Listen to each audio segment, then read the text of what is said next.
I know a lot of people have really, really hard job, but you have to love to be alone. I spend, I think, 70% of my life alone. KILLA podcast. KILLAofficial.com. KILLA podcast live show. Step into the live and dangerous world of music and street culture's #1 magazine platform, the KILLA podcast live show. Special guests alongside performances, news, reviews, profile pieces to a live studio audience. Your monthly live stream is here. Hit Facebook page KILLA Official. THTC, the UK's leading ethical streetwear label. Organically grown and ethically built garments from hemp, organic cotton and other sustainable materials. 2019 is their 20th anniversary year. Join me with THTC as a KILLA podcast sponsor celebrating music, social activism, hemp and street culture. THTC, eco-fashion redefined since 1999. Beatbox created. KILLA.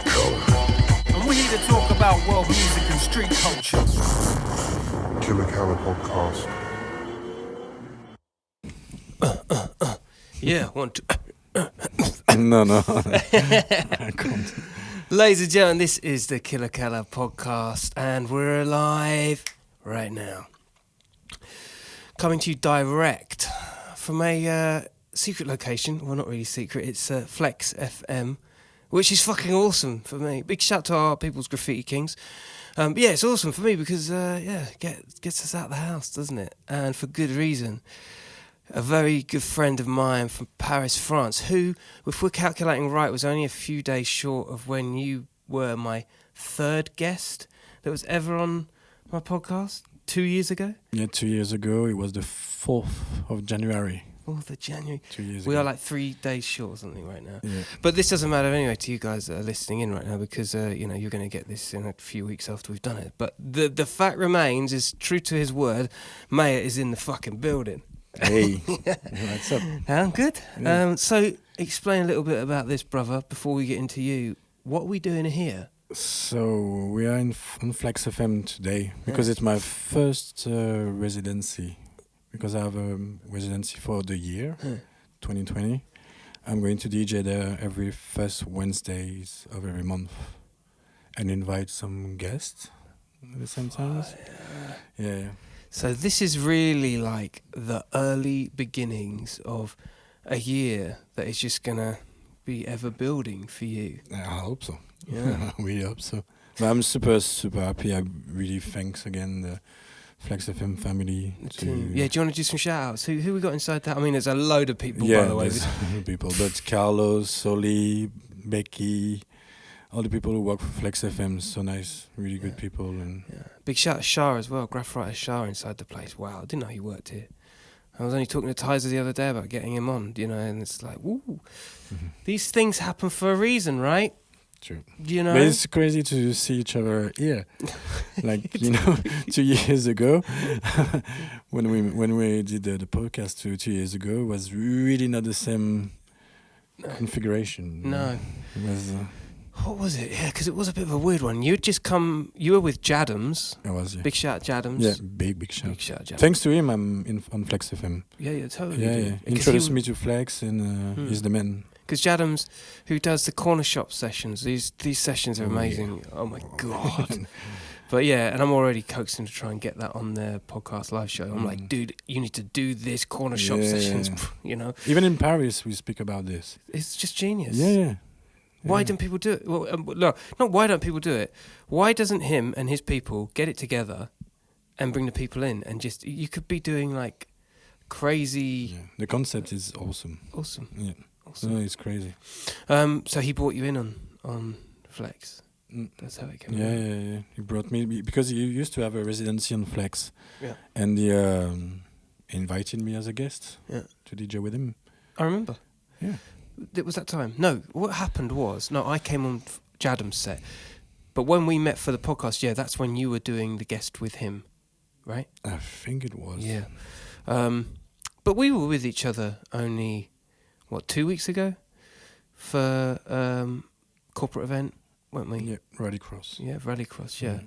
I remember. Yeah, dude. I mean, we always have a good time. I remember it was the first time we met, and it was the first time when we met. You came on stage, and someone just run to me and say, "Oh, by the way, there's someone who's going to do beatbox with you." I was like, "Oh, okay," because it's really not the same, DJing thing. You're not going to mix the same thing. Is there someone going to beatbox? Shit! So I was like, "What I'm going to do?" I mean, I like to spring it on. I mean, I have these backup plans in case there are people that I'm going to do something with that they just don't know. But I mean, I loved that spontaneousness. Yeah, me too. I like it. So good, right? And especially, I think we saw for the first minute that we have the same, feeling. Yeah, we like the same music as well. Yeah, the same energy of music. We metal. Metal, but also the trap, the heavier trap, the gnarlier stuff, the bass music aspect, all of that. You've been very forward thinking on your DJ sets since I've known you. For those of you that haven't come across Maya or haven't checked the podcast before, he's the versatility of this guy, and from not using headphones and just knowing what you're doing. Ooh. Do you know what I mean? Don't bring that because you're going OG. It's straight OG. No, because I'll still have some commentary about that. Oh, you don't have headphones, so you're not DJing. Oh, so they really do think that you're not doing what you are actually doing. No, but it's like this, and I don't like to. We talked about it in the early podcast, but I really don't like to have headphones on me because it's like having a leash. Yeah. As a dog, like I can't. As I'm moving a lot when I'm DJing, it's like, and to DJ, I have my things and I learn by heart all the snares, of every songs. Yeah. The tonality over the snares. So when I'm DJing, I can really hear. That shit sorts me right. I love the fact that you sort your drops out by snares, and the sound of the snare of what it's gonna, and you just lift it up slightly. Just little. And I count, all the time in my head. And then when I see a frequency, I can, estimate all the beats, there's on the. On a part, so I can figure out that whatever. It's it's great because I actually felt quite privileged this time at the show 2 weeks ago because we were in that kind of booth, weren't we, behind a bar kind of thing. It was a big corporate event, and loud sound. Oh my god, guy! That's the thing. I'm not DJing with headphones, but the speakers next to me are super loud, so I can hear, the snares. But what's crazy is that's probably better for your ears than headphones, even then, because headphones are pretty direct. But I'm listening headphones every day. But and I saw that obviously with the slug of the track running on the top monitors, you see when the drops and stuff. But you really do use everything to its. But I guess it's where you aren't using headphones. You're really using everything else to make it fluid. Yeah, I try to. I saw it. Yeah, I'm not like a really technical DJ, but I try to. Yeah, like you said, fluid and stuff. So I have to apologize again for my English, I'm French. I can say baguettes as much as you want. I mean, to be fair, I don't know a word of any other language, so hats off to you. Because you're coming out here, man, and you're doing your thing. Now, for those of you that ain't watching and listening, okay, we're in the Bel Air room, which is owned by the homies. Yeah, and behind us are some cardboard cutouts of who are these people? So you have Rick Ross. Rick Ross. You have DJ Khaled.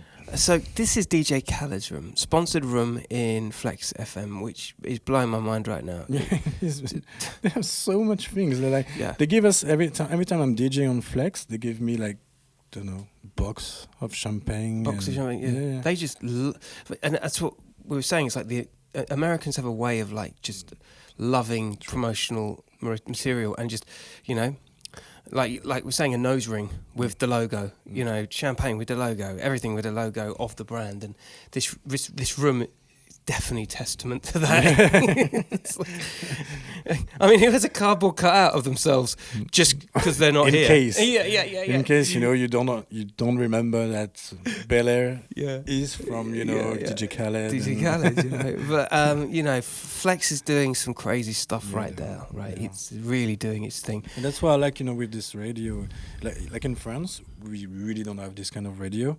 It's underground but still on air, like everyone can listen to it, and they don't tell you, oh, please don't do this. The only problem I had last time when I was DJing here is I didn't know that in England you can't have swear words during the day. Yeah. Us in France, at 9 in the morning, you have a song speaking about raping your sister or whatever, It's normal. Right. Okay. Right. And I know because Spanish songs, a lot of like South American ones, they're pretty naughty lyrics. It's really sexual most of the time. Yeah. Yeah.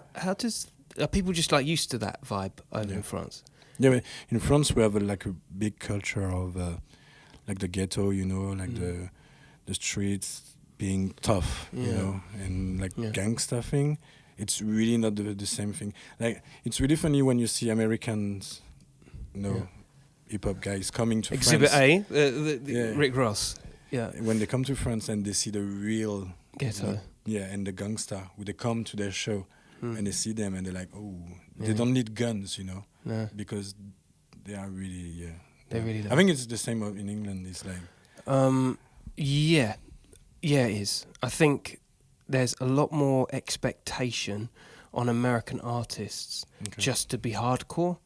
But these stories that they tell on their raps, that whether it's hip hop or trap or whatever, it's like cowboys and Indians. It's a story, and although a lot of it is true, I think especially younger cats in Paris or Berlin or London, they take it literal. True. What do you think? I think that the influence of the US in France is not that big than like in England. You think? Yeah. Because we have our own street thing. Like if you see Virgil Abloh or this kind of people, they all come from the streets, and they all develop the fashion by themselves. They all develop their own business, and that's really a thing. Like we love in France. It's like we do our own thing. Yeah. We create our own thing. I don't want to say that France is the best thing, but it's just like we don't have that much influence from the US, because 90% of the people in France don't understand a thing they say in the lyrics, which alienates them, right? Kind of, yeah. No, but yeah, it's like if we have some influence about the US, it's going to be more about the lifestyle, right? But we can't really do the lifestyle because we don't have the same, You don't have the same areas, cultural reference points, yeah. But we touched on this on the other podcast. We can circle back around this. There is this, and it's the same with grime music, because grime's in that kind of place. It's in a place where it's creating its own cottage industry. It's becoming its own thing. But we are influenced by America. When you get certain sample packs now, it's almost like the standard sound, whether it's grime, drill, trap, whether it's any genre now. 808. 808s. It's just basically different tempos of what was late 80s, early 90s rap. Obviously, like better. Yeah, it's the sound now is so different because we have the material to sound it different. But like you said, it's at the end it's the same. It's the same. Yeah. And that's, I guess, people deny the influence of America to the songs that are being created in their genre of rap. No, true. Especially in France, I have to be sincere. I don't really like French hip hop because, like the mainstream French hip hop, like trap and stuff, is it really sounds like the US one 4 years ago. Yeah. So this is the influence we can have. We don't have the influence about the lyrics, like I said. We're going to have the influence about the vibe, but we catch it, later. So it's not going to be as big as, like you who understand everything.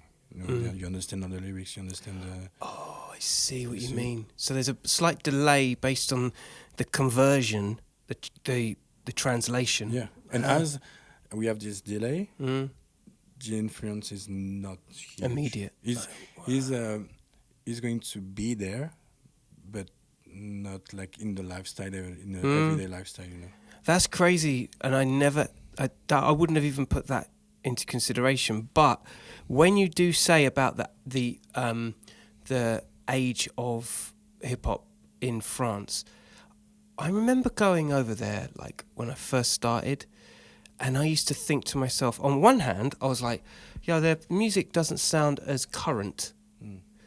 But you guys back then, I'm not sure if it's still the same now, but you're fierce, like aggressive about your street art. Yeah, really hard. Hardcore. It was. It changed. That's a shame because that was so fresh. Yeah, I liked it a lot. It's like I had the chance to see the last NTM show in Paris. Oh shit! And shit! Yeah, and they are the real guys. The real deal, yeah. Yeah, they are and it's hardcore hip hop, and it was like early 90s, mid 90s, and now you have all the kids from the streets. They just want to do like PNL, I'm not a huge fan of PNL. It's really cloudy stuff. Yeah. And it's almost like psychedelic, right? Kind of, trippy, cloudy. I know what you mean. I don't understand how we've been through like a Wu-Tang, style for everyone to like something soft. Make something like that. I know what you mean. But the good thing is now we have way more influence from Africa. Than which the is US. great. Yeah, and I really loved that. There was a time where there was an influence of South America. I remember Diplo was getting really into that Bali funk kind of. Is that right? It's called Bali. I think it's Bali funk. Yeah. I still, when I listen to that now, I'm like, it still fucking bangs. I DJ all the time. I love Bali. I love it, dude. Yeah, and you have to dance. Yeah. Totally. Even if you don't know the song. Yeah. Or even if you don't like, one sound in the song, you're going to dance because the rhythm, it's a Brazilian rhythm. It mixed with the Afrobeat. Yeah, crazy. Like the main guys, for me, with this kind of stuff, it's in Portugal. Portugal? Oh, yeah. Oh, really? Oh, yeah. This is news. Like you have this guy called Branco. Branco? Yeah. Branko. Branco? Yeah. Cool. He's got a label and everything is insane. Really? Well, this is me right now. This isn't news. I'm on that. Okay. That's so sick. He produced like some bands from Angola, because in Angola they speak Portuguese. Okay, so this is big over there too. Yeah. So they work together. So you have the mix of Angola, Africa, the mix from Portugal, Brazil, and everything mixed together is just crazy. That's mad, bro. Yeah. Well, like you're saying, it's the emergence of cross-pollinating genres. I guess in theory, from a rap point of view, it should just be a given that things are a little more progressive and it's experimental.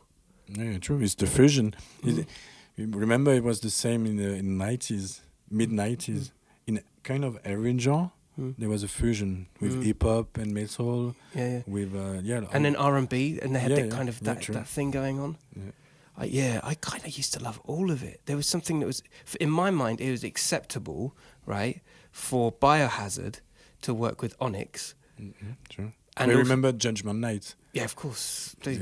What? But then at the same time, you would have, you remember that R&B group Total? Remember them? They did that tune, Can't You See? Okay. And it had Biggie Smalls on it. And that was like a real crossover. And One More Chance, Biggie, One More Chance. I think they did that as well. And these were songs that were R&B mixed with rap, which was really new at that time. True. But it all kind of housed under the same banner of urban music. It was a crazy time. No, it was. And I think England has a big role every time in fusion.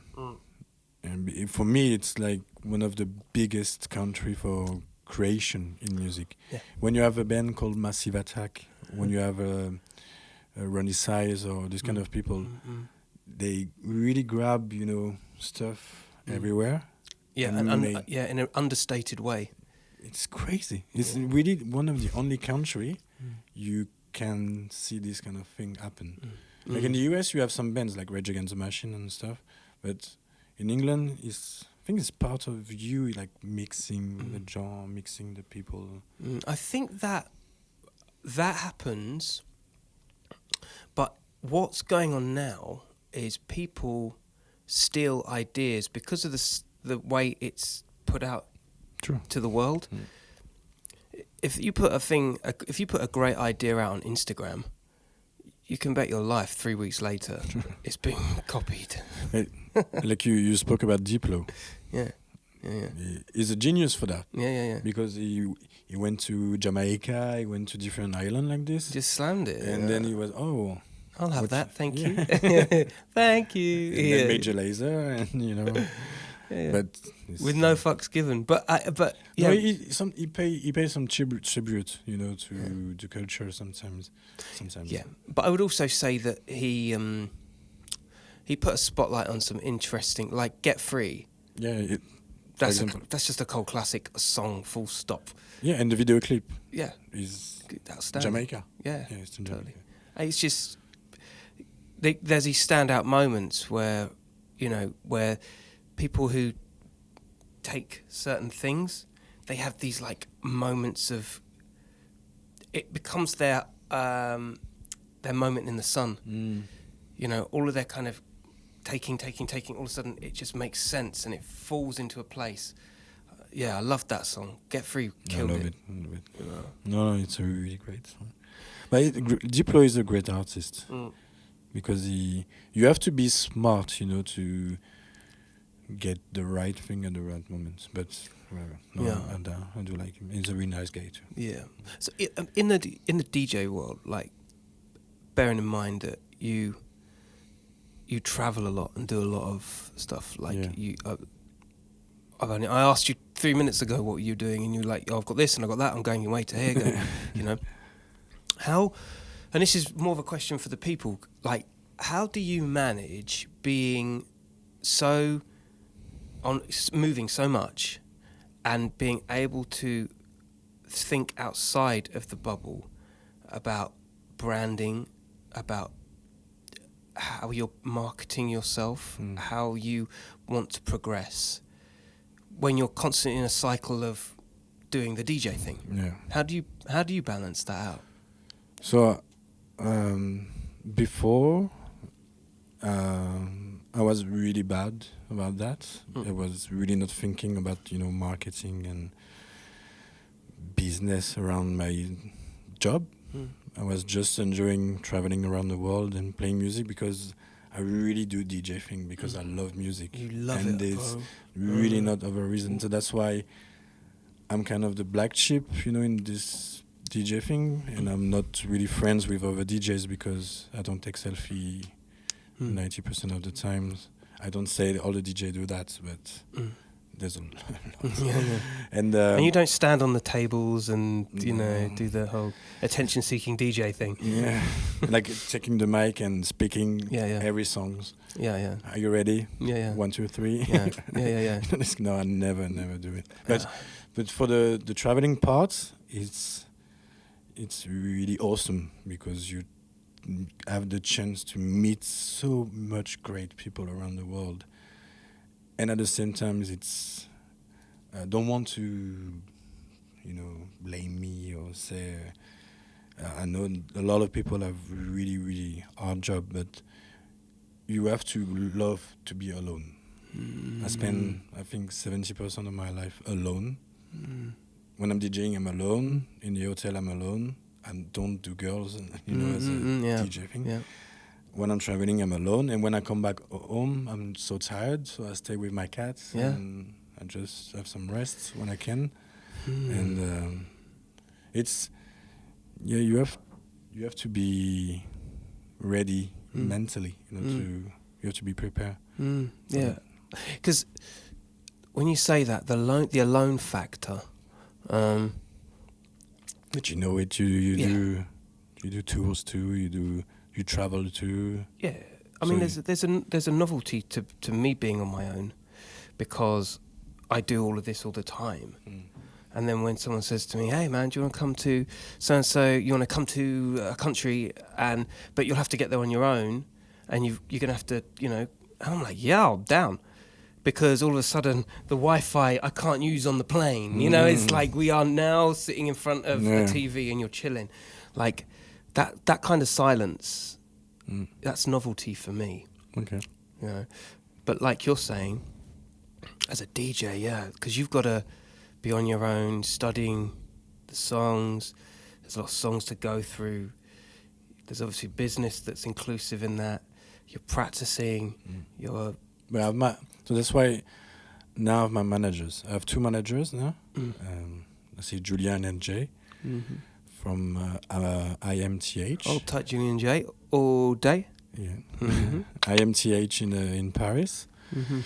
And so now they really help me to be conscious about, the marketing part. Like, not to sell myself, but to understand that there's not just music in DJing. There's a lot of stuff around, and people are expecting this stuff.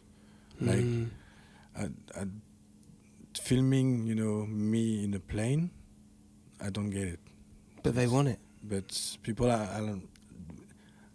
want to be entertained, and they want to travel with you. Yeah.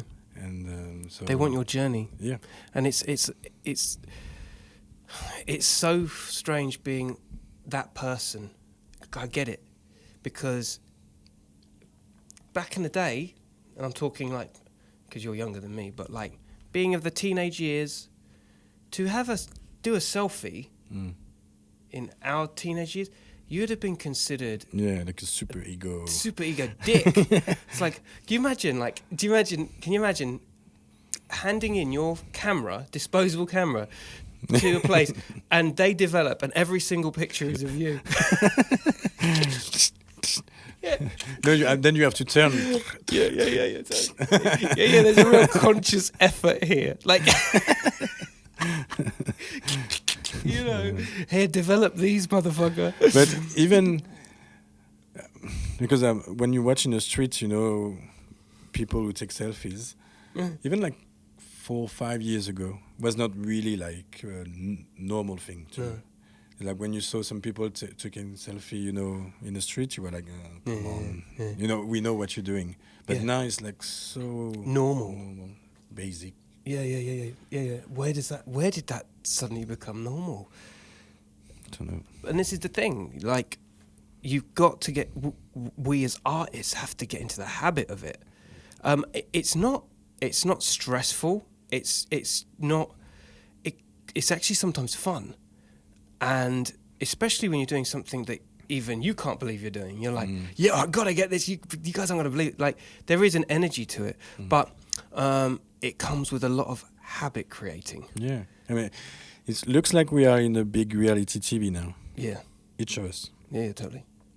With Instagram, Snapchat, and TikTok. I mean, there's a load of new things that. But that's why I really like what you're doing. Because I watch your show and I really like the live one when you have all these people around you. There's the atmosphere and stuff. Yeah, it's not just, right? Like, there's a lot of people now doing, live direct on Instagram. And they cannot do an interview like this. Yeah. But you have this energy. You can feel the energy when you watch. Oh, thank you. No, but I appreciate that. It's true. It's like, and you can see the people are really enjoying it because it's old school. Yeah. But it's new at the same time. You know what I mean? Yeah. It's that's the give and take. That is something that we learn when we're performing in a normal environment. But how do you translate that into a social media thing? When, like IGTV, it's really easy for someone to get a camera and just have it. Yeah. But you're not performing. You're just... But you can, like I said, as we are all in a reality TV now, we are all actors, you know, of a certain life, like a life of a lot of people are going to see, or some people are going to see. Like, for my example, there's a lot of people think that my life is, you know, insane. Yeah, I do. No. I think to myself, yo, your production, these beats, which we're going to talk about, your beats are crazy. You're going out and blowing your ears every weekend doing DJ sets, and then you come home to your cats, and this is a constant cycle of rock star. You know what I mean? Like, that's the way I think it should come across. Are you saying that are you worried that maybe, or should we be worried that the curtain is removed if every 5 minutes we're posting? Yeah. But it's for everyone, not just me. It's like the life we see. Not everyone knows that now, but the life we see on Instagram or everything, it's not a real life. It's not real. But there's a lot of people still think that, they are there. They are in this beautiful, you know, country, and they are doing this. So it's awesome. Their life is crazy awesome. But you don't see, you know, the other bits. Yeah, the undercarpet thing, you know. Yeah. So how close do we take it to the carpet? How close do we show people that, hey, this isn't, you know, I'm sitting here editing fucking videos for the 5th time this week. You know, these things aren't made on their own kind of videos. And you're sitting there going, here's my 3rd link to Your Army, and they've just sent me over another 50 songs for me to listen to, you know? Video. Yeah, it's true. No, it's crazy, all this social media thing. And do you think people should see that? No. I don't think so. And they don't want. Or if they do want that, it's going to be called more voyeurism. Is it more... Like, you know, when you want to see behind the door, just it's too much. Just spying, you know, it's kind of spy thing. I see. Yeah. Oh, I like. Good point. Yeah. Maybe some things are best left a mystique, so that. But you know, people love that too. They love that shit. Yeah, I love that shit. Yeah. To spy, you know, on the dirty things of people, and then they can talk to their friends and stuff. Yeah. So that's why it's like, I was really not into social media for a long time, but now I have to do it, and I'm happy because I see that people are happy about it. Yeah. And so. Well, there's a timing for everything, right? Yeah. I mean, your time in the sun is now starting to happen with the emergence of you being here and coming monthly to London. I mean, this opens so many opportunities, and I think for anybody that's following you, this is a journey that has to be documented. Yeah, of course. So because cool. It's about music. So it's an art, and we can combine all the arts, and like videos like you do, it's art, and doing all this stuff is art, so we can combine everything, and it's because it's music. But if I come to London just to walk in the street, what are you doing here, sir? Just walking. Nothing. With my homies. I mean, let's get into the production side of things, actually, because this is new. Like, or maybe it was like 2 months ago when we were together. You played me some stuff. And I was just like, did you mix this? You're like, yeah. I was like, what are you doing with it? Like, you've got a real ear for subtle and still and building things up with the right ingredients to the drop. For an artist to perform on. Yeah. Do you know what I'm saying? Yeah. But when I'm producing, before I get the melodies and even the drums, I'm focusing on where my song is going to be played. Is it going to be played by a DJ, or is it going to play in a car, or is it going to be played in headphones, or in the gym, or in, yeah, you know, and maybe it's to overthinking, you know, the song, but I like to get the emotion for a certain time. For example, if you get my Spotify, I have playlists for everything in my life, even going to the toilets. yeah. Everyone's got a poo song, man. I don't want to say the No, we it's keep a secret. Yeah, that's best left in the privacy of the lavatory. I mean, so you generally like to serve for moments. You're right. Yeah, exactly. Yeah. And people, because like here the genres that you cross, again experimenting across the board. There's an energy. There's definitely an energy that comes back to the influences that we talked about. But you definitely, I mean, I see these monster girls dancing to your DJ sets, and some of those tunes that you drop are yours, and it's like they're still, you know, this isn't too alpha male. No, because like I said, there's a certain moment for each song. There's some songs you can't play at some certain time, and the songs like the one I showed you with the video clip I did in Iceland. Fire. Was really focusing on the Iceland, you know, area, all the stuff I know about Iceland, the Northern Lights, the people, the lot of people I met, and my love to this country. And so when I was producing this song, I was really into that thing. So, and at the same time, how can I share this love I have for this country and all this landscape and stuff to a lot of people?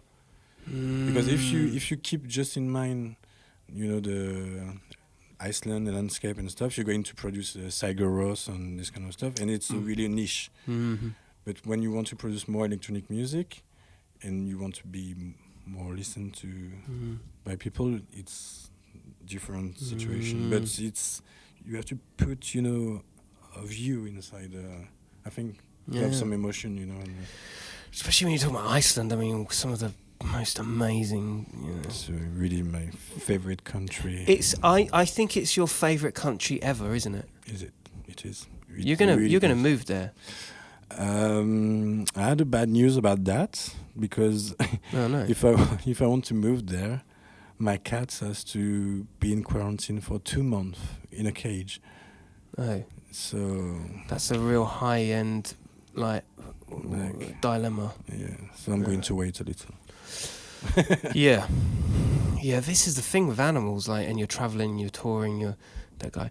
I'm not gonna lie. When you said you got yourself a new cat, the first thing I thought was, dude, you can be at home. Like, how are you gonna? Because that's like a whole new responsibility. Yeah. No, but I've. He doesn't even go outside. He can't go outside, right? Sorry? You're Siamese. He can't go out. No, they can't. No, they can't go outside. It's Sphinx. That's it, not Siamese. No, it's Siamese. Sphinx. Yeah. Okay. Yeah. So naked cats, they Naked can't cats. go outside. But I'm lucky. I have my family next to my place, so they come when I'm not at home. It's a win, man. It's a win. And they're cats, like my snake.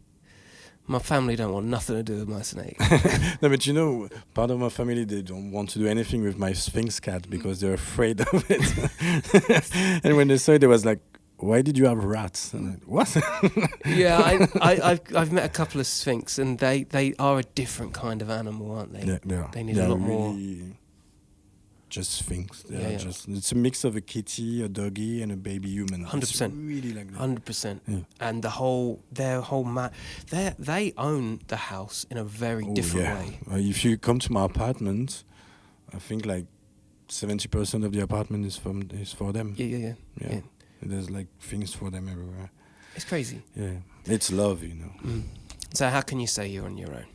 You got this beautiful place, you got your music set up, you got the Sphinx, you got all of the closeness of, I mean, I guess that's the ultimate prize of anybody that does something for a living, right? Is to be completely in control and be able to live off of what you're doing. Yeah. That shit's crazy. Yeah, it is. And I would say it again, but thanks to Monster Energy, I can do all these things and travel around the world and meet all these people. Yeah. And have all these really awesome memories. Yeah. It's Dude, great. I tell you, man, it's a crazy. That's how we met, you know. And how long was that ago? That was 2015. Yeah, I think so. I mean, 5 years ago now. You know. And it's just an awesome journey, isn't it? Like, and here we are, 2020, doing it. You know? Flex FM. With DJ Khaled, Rick Ross. Well, yeah, and I was just about to say, yeah, and the security behind us. And you're going to be here first Wednesday of every month. Yep. That's the deal. Yep. So we're going to put this out, and it's definitely happening. It's definitely on and popping. Yeah, just signed the contract today. Amazing. Yeah. Come on. Yeah.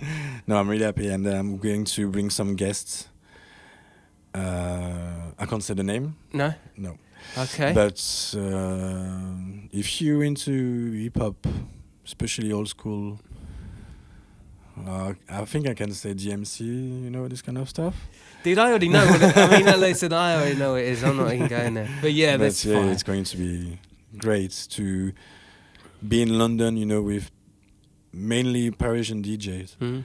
And to mix, like we said at the beginning, mix the culture of Paris style of DJing. Pioneering, bro. You're pioneering some shit. That there was one place I only remember when I was younger that used to do that, and it was called what was it called? Magna Traction. And it used to happen out in Brixton, and they would have French artists and British artists perform live together, nice. which was a crazy dynamic. That for that time, it's like, because nobody knew French like that. But you're doing it differently. I love the fact in a dance electronic world that should be happening way more. Way more.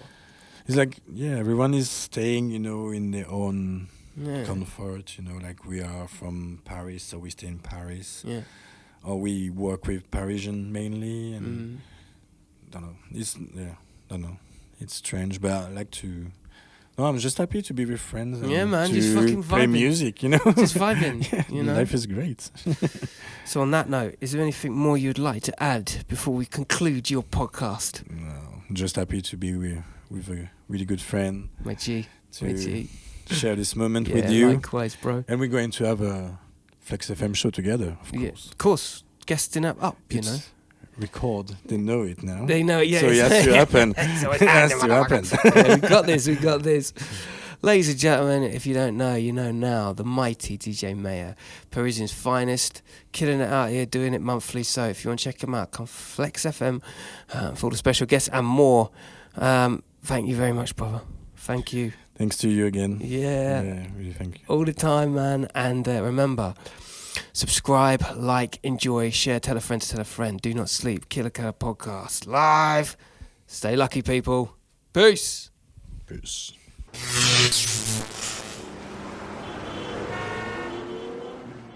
AG Dentistry. In my line of work, not only does what I do with the mouth get reviewed, it's also my instrument.